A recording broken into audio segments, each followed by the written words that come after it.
আপনারা কিছুদিনের মধ্যে 1 টাকার হাট বসাতে চলেছেন, বিষয়টা যদি একটু বলেন। আপনারা জানেন Bardhaman green Hunter and student gold এমন একটা স্বেচ্ছাসেবী সংস্থা যারা সারা বছর ধরে বিভিন্ন রকমের সামাজিক কাজের সঙ্গে যুক্ত থাকে এবং আমাদের এই দুর্গাপুজো উপলক্ষে যে বস্ত্র বিতরণী অনুষ্ঠান প্রতি বছরই হয়ে থাকে এবং আমাদের একটা বর্ধমান গ্রিন হান্টারের একটা সিগনেচার প্রোগ্রাম হচ্ছে এই 1 টাকার বাজার। আমরা এবছর এই 1 টাকার বাজার অনুষ্ঠিত করছি শনিবার দিন অর্থাৎ পঞ্চমীর দিন বিকাল 4টে থেকে খেতিয়া রেলগেট সংলগ্ন যে আদিবাসী বস্তি আছে সেই আদিবাসী বস্তিতে। এখানে আমরা আদিবাসী সম্প্রদায়ের যে সমস্ত মানুষজন আছেন, যারা দিন খাওয়া মানুষ আছেন, অনেক সময় পুজোর সময় তাদের নতুন পোশাক এই সমস্ত কিছু হয় না, তো তাদের পাশে দাঁড়ানোর জন্য আমরা এই উদ্যোগ গ্রহণ করেছি।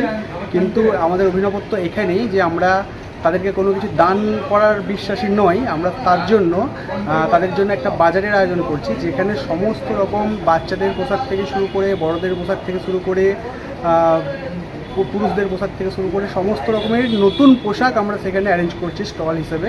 এবং এই 1 টাকার বিনিময়ে আদিবাসী সম্প্রদায়ের ওই খেতিয়া বস্তি সংলগ্ন যে এলাকা, সেখানকার যে আদিবাসী সম্প্রদায়ের মানুষজন আছেন, তারা এই 1 টাকার বিনিময়ে নিজেদের পছন্দ মতো একটি করে জিনিস সেখান থেকে কিনে নিতে পারবে। আমাদের এই উদ্যোগটা এই জন্য যেন পুজোর আনন্দ সবার মধ্যেই থাক, এমন নয় যে এক শ্রেণীর মানুষ আনন্দ করবে এবং এক শ্রেণীর মানুষ আনন্দ করবে না।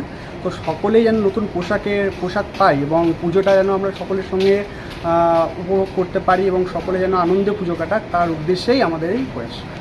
মানে সাধারণ মানুষের জন্য তো এই হাট বসছে না?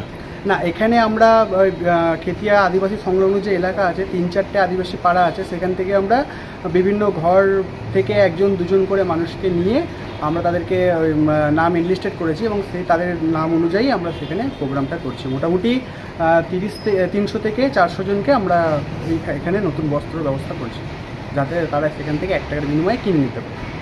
আপনার নাম পরিচয়? আমার নাম রাকেশ খান, আমি Bardhaman green Hunter and student গোল্ডের সেক্রেটারি।